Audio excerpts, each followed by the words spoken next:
Hi guys, hope you're doing great. Welcome back to my channel. This is Ramya from Desigal1010. This video has been one of the most requested video on my channel. I actually put off recording this video for almost so long. It's been a year since my son is born, and that's how long I took to actually film and talk about my labor and delivery experience. It was one of the most life-changing events that happened in our lives, and things were so busy post that. So hopefully this video I'm exclusively making it to let you know how my experience was. Your experience is definitely going to be different. Please know that no pregnancy is going to be the same, no delivery story, no labor and delivery story is going to be the exact same experience. You will have your own, let's say, your own flavor of that whole parenthood, mommyhood stage. So let's go ahead and get started.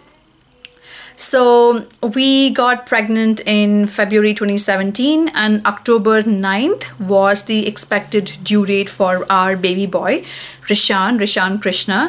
He's about 1 year old right now. He turned one just about a couple of weeks back.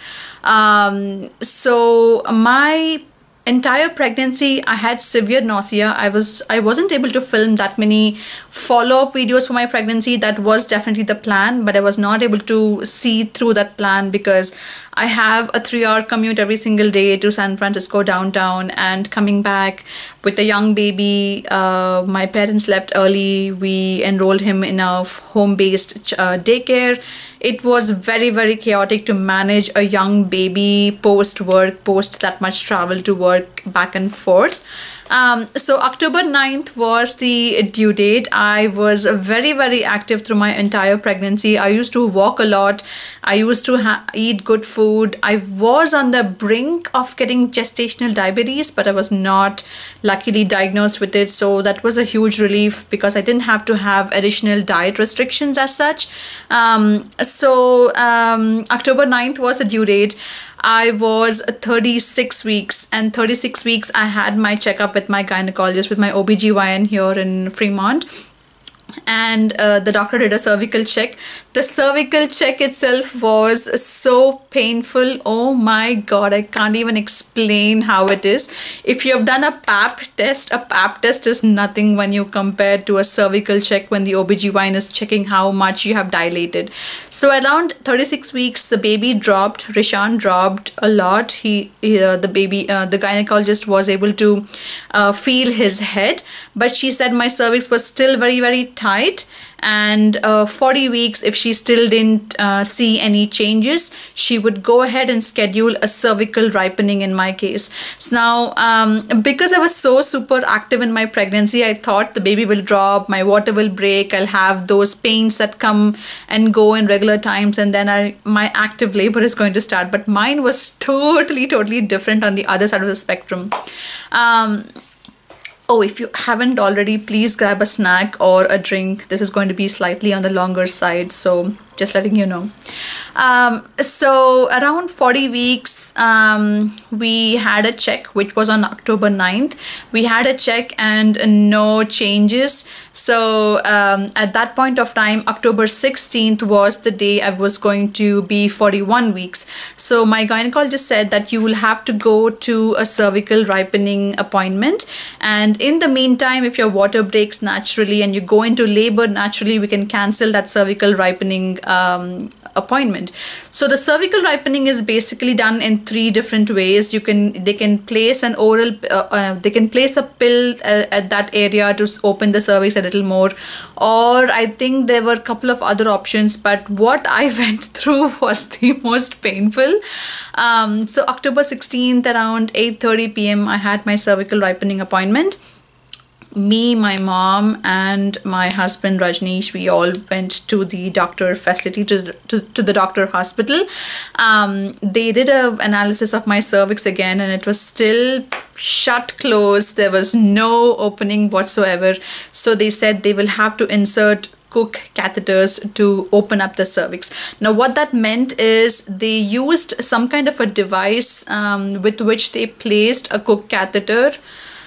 I was holding through the pain. It was a lot of pain because they were inserting a Cook catheter, and what they basically said is this was going to be a manual procedure to open the cervix up.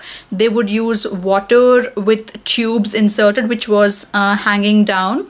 So the Cook catheter would be inside my private area, and there would be water tubes hanging which were taped to my thigh. And what I was told is this has to stay in your body for about 12 hours. You will be able to go to the bathroom, use the bathroom, whatsoever, but this had to stay in the body for 12 hours. And I was going to go back to the hospital the next day, and they would check if my cervix has opened up.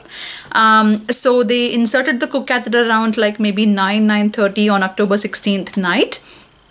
And they told me we were in a very small triage room. So that's where I was I was being monitored, and my baby's heartbeat was being monitored. And they let us know that they will monitor the heartbeats and check for about an hour. After that, if everything looks good, I'll be sent back home, and I have to come to the hospital the next day, and they will check the cervix and see if I have dilated a little bit or not. So at that point of time, me, my mom, and my husband, we all were a little finicky, little panicked about going back with something inside my body and waiting for about the next day. I was a little tense. I'm going to definitely agree on that. So in that 1 hour, suddenly what happened was we were just normal. It was a normal next half hour, 30 minutes passed. I was on the table. My husband was standing right beside me. My mom was in the small triage room corner. And suddenly the nurse came inside to check on me, and I think she hit a panic button. There were about 9 or 10 nurses and doctors who rushed into that small triage room, and we suddenly didn't know what was wrong.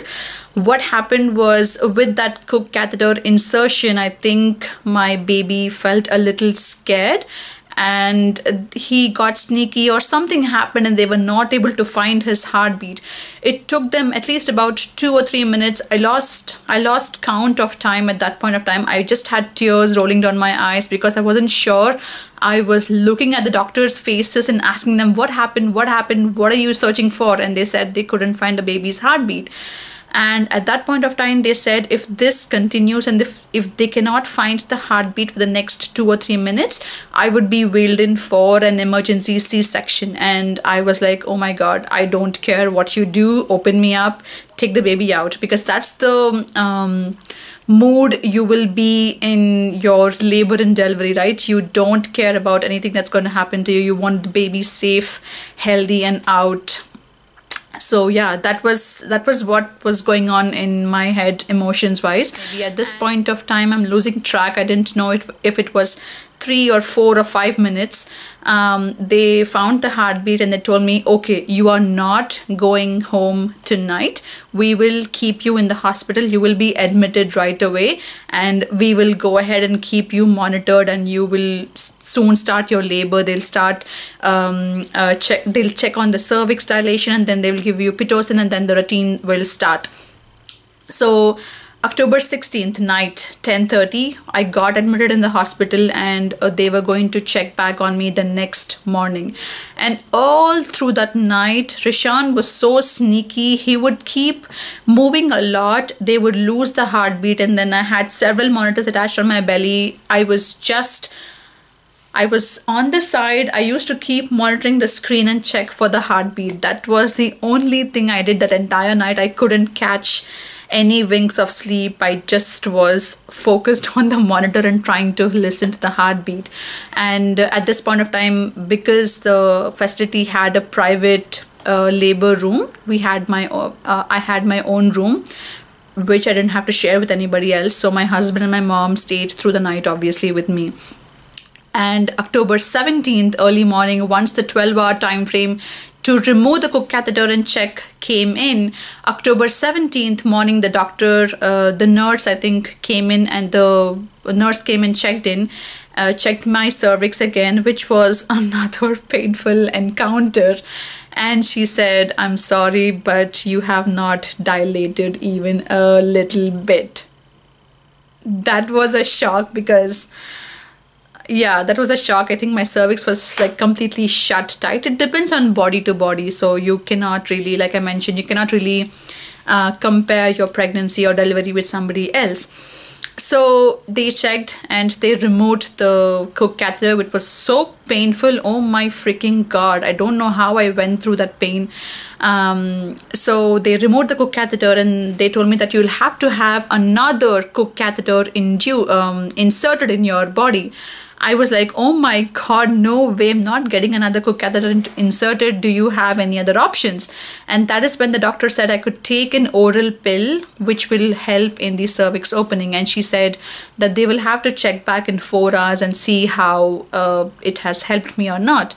So I took the oral pill. I waited for 4 more hours. We were already in October 17th, afternoon, evening-ish. And they told me that, I'm sorry. They did another cervix check and they said, I'm sorry, you haven't dilated even a little bit. And I was like, dang it, it was so tight. It was so shut. And I was so bloody active throughout my entire pregnancy, right? I did everything by my own. My parents came only when I was 37 weeks pregnant. I was doing all my house stuff.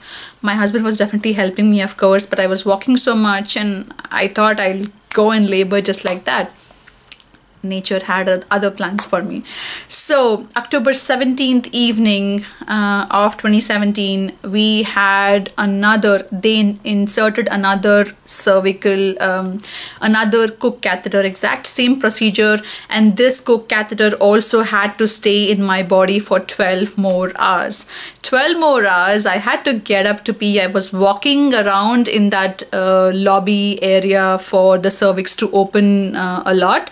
So October 17th and then 12 hours passed, we rolled into October 18th. When I think about how many days I spent in the labor area, in the labor facility, I think if you remember Friends, right? If you've seen the show Friends and you know how Rachel's labor was, I was exactly like that. I used to walk around in that square section where we had multiple labor and delivery rooms, and then every single day there would be one pregnant woman who would go have their baby and move to the recovery area. And I was like, oh my God. I used to tell my mom that, oh my God, this lady left to the recovery area. The lady in this room left for her recovery. I'm the only one stuck trying to get into active labor and push the baby out, right? October 18th morning, the doctor, I had one of the nurses, because the nurses keep changing their shifts and rolling. One of the nurses, she was very, very rude to me, and she was a little, I don't know how to explain it. She was very harsh or very rough in handling me. She pulled on the cook catheter. It was so painful and was still not completely opened up. So October 18th we are there, and the 12 hours passed for the cook catheter, and then they checked and they said, okay, I think now you are going to be a little dilated. I can see that the cook catheter is slightly loose, which means the cervix has opened up a little bit. At that point of time, 3 days or 2.5 days already in the hospital, I had no energy. I couldn't eat, I couldn't drink, I couldn't sleep. I was super, super tired trying to get the cervix open, and then the labor started, right? So October 18th, I said, I'm sorry, I can't take it anymore. I need the epidural, or you are not even coming close to my cervix. Forget it. I'm going to just stay here, let the labor come in naturally, and I'll deliver the baby and I'll go back home. And they said, okay, you want an epidural, here are the pros and cons, and are you sure you want it? And then I said yes.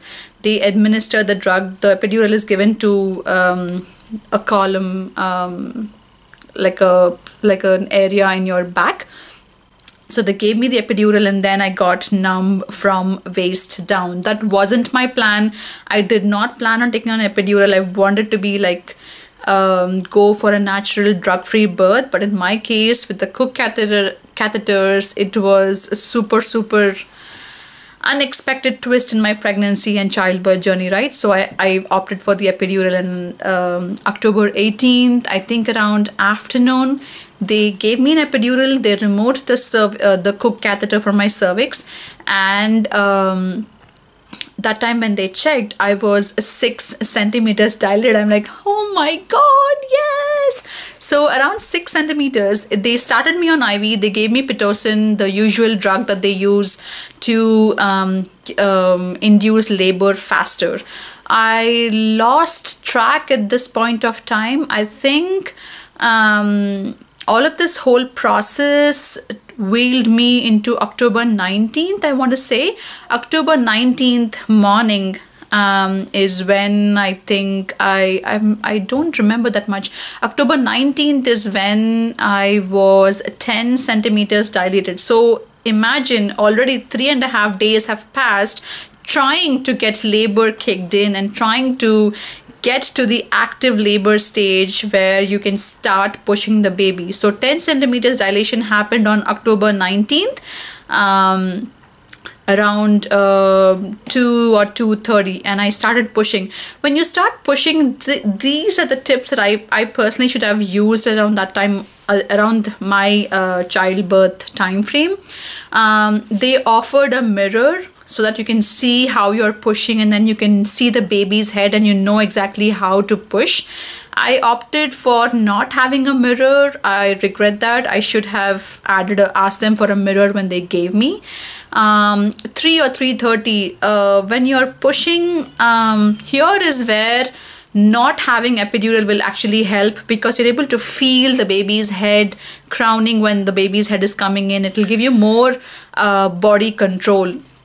But because I took the epidural, I was not able to make out that much as to if I was pushing well, if I was,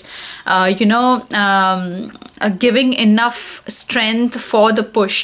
And the nurse who I got at that point of time during my active labor, one of the best nurses, she was so helpful, so supportive, and I asked her to let me know if I was pushing well or not, and that pushing stage continued for 4.5 hours. I think it was about 8 o'clock or 7:30 on October 19th evening, and I said, I'm sorry, I don't have any more strength in my body. I'm mentally very, very strong. I'm one of the strongest persons in whatever situation you can compare. I'm really very mentally strong, but at that point of time I was so weak. I was not able to eat food, because with epidural you can't drink or eat food because you will end up throwing up everything. So I didn't have water, I didn't have food, and I had no energy or strength to push Rishan out. So at this point of time, I asked the nurse that I don't have the energy anymore. What are your options? And then she said, in your case, because the baby is not that lower, we can opt for pulling out the baby or removing the baby with a forceps or with vacuum. And in both of these cases, I would have only 3 chances to give 3 big pushes, and if they are not able to pull the baby out at that point of time, I would have to get wheeled into an emergency C-section. And around that time, the operation theater was full. So even if there was a need for me to wheel in for getting an emergency C-section done, they didn't have the facility. The operation theater was busy, so I had to wait for some more time. So this was about 8 o'clock, I think, 7:40, 8 o'clock. And then the doctor came in. So here at this point of time, you're just pushing. You don't see what's going down. You don't see the blood. You don't see anything. You have epidural, and then your body is numb, right? But your husband and somebody else in the delivery room, like your mom or your mother-in-law or whoever is in the room supporting you, they are able to see the entire visual. उनके लिए तो band लगने वाला है. They can see everything, and it is really hard for them to see and react to that, right? So at that point of time, when the doctor came in, he opened his own his whole pitara, like he opened his whole setup, and he had all of his knives and scalpels and all those whatever, all the instruments that he uses to do an operation, right? So at that point of time, I had a perineal tear, which is a 4th degree tear, because they have to cut open the perineum skin for the forceps to go in and get the baby out. So if you look up a forceps, you will be really scared to see how it looks like. I think they have like 2 instruments, and then it comes out like they have to be placed like ice cream scoop. That's how my mom described it. So that word stuck in my head. In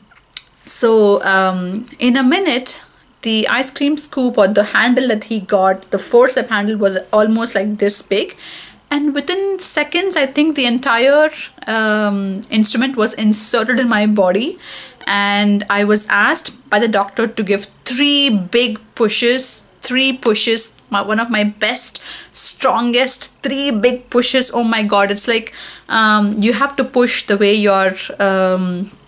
you have your bowel movements. It's going to be exactly like that, but you wouldn't know. I don't know, sleeping on the bed and trying to do a bowel movement push, it was very tricky. Labor and delivery is hard. It's tough. You have to have training for all of these things, and you have to talk to a lot of people in these things, I think, in this situation. So I gave 3 big pushes. He came out. The moment he came out, because I was in the delivery for so long, I think my entire area was very dry, and the doctor was stitching me up. At this point of time, I didn't even have any sensation in the area because the epidural was still there, but I was able to feel the doctor touching the skin, stitching me up. I was able to feel everything, but you don't have pain. So like, suppose the sensation is not there, but you can feel somebody is rubbing on your hand, right? Something like that. And at this point of time, once Rishan was out of my body, I was like, oh my god. And then my husband was given the opportunity to cut the umbilical cord, which he did. And then they took him away. He was born with so much of hair. If you go to my Instagram handle, Desigal1010, you will be able to see how much hair he had. That's the newborn pic I shared just about a couple of days back. And it was amazing to hold him, to feel him, to see a live baby out in your arms. It's an amazing feeling to hold your newborn for the first time. So yeah, I think once they took him out, the nurse was immediately washing him and cleaning him, and I was like, wait, I still can't hear him cry. And he came up with a grumpy, he has my pout, so he came up grumpy, like this. He was like, he had a cute pout, and then they washed him up. They put him on my body, on my chest for a little bit of skin touch, and they took him back. They were cleaning him, and once they washed his hair, they cleaned him up, they dressed him in a onesie with a cap, and then they gave him in my arms, and we took some photographs. At this point of time, I was like, oh my god, thank god you're out. Thank you so much for coming out of my body at 41.5 weeks. October 9th was his due date, and he was born on October 19th. Now I know a baby born at around 38, 39, 40 weeks or 40 weeks and beyond is going to be more easier for you to handle as a new mom. And we stayed in the hospital for about 2 days. That's the time frame you get to stay here in any hospital in America, I think, if it's a natural vaginal birth. If it's a cesarean C-section, then you get to stay extra 3rd day. And in the recovery room, I was able to meet a couple of doctors who checked his birth weight, who helped me with the whole latching and how to breastfeed, because that is completely new lessons that a new mom learns throughout her journey. It's so tough. I'm so glad I had my friends who got pregnant before me and around the same time frame. If you don't have that support system, it's going to be very tough, especially in America, or especially in any country where you're away from your family and immediate family or siblings, right? It's going to be very tough. So yeah, we survived, I think, the first year of childbirth. You have to congratulate the parents because they survived the first year, the first milestone, and your baby teaches you so many things. It's a new entire world they open you up to, and you don't realize until you have a baby, I think, in my opinion, you don't realize what you are missing. So I'll definitely tell you that. And in our case, we took our own sweet time to be actually ready for the actual pregnancy and motherhood experience, right? It's not a snap and go decision where you just get up someday and say, okay, I want to get pregnant and I want to have a baby.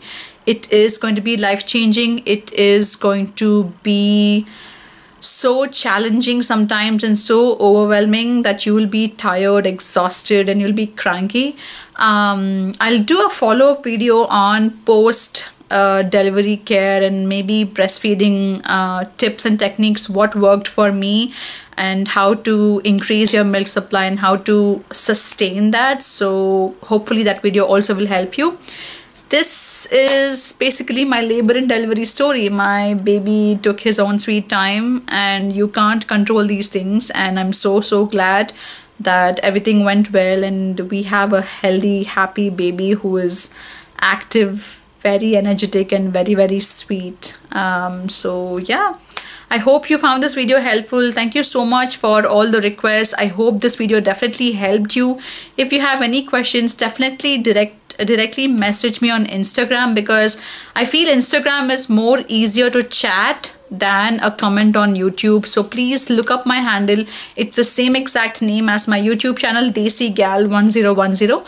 You can direct message me and I will definitely reach out to you and answer whatever I can. But having said that, I am not a certified doctor. This is my own experience. You obviously have to do your own groundwork. And yeah, hope this video helped you guys. Stay tuned, stay subscribed, and I will talk to you guys later. Bye. Hi Chippu. Hi Chippu. Hi. So this is Rishan Krishna.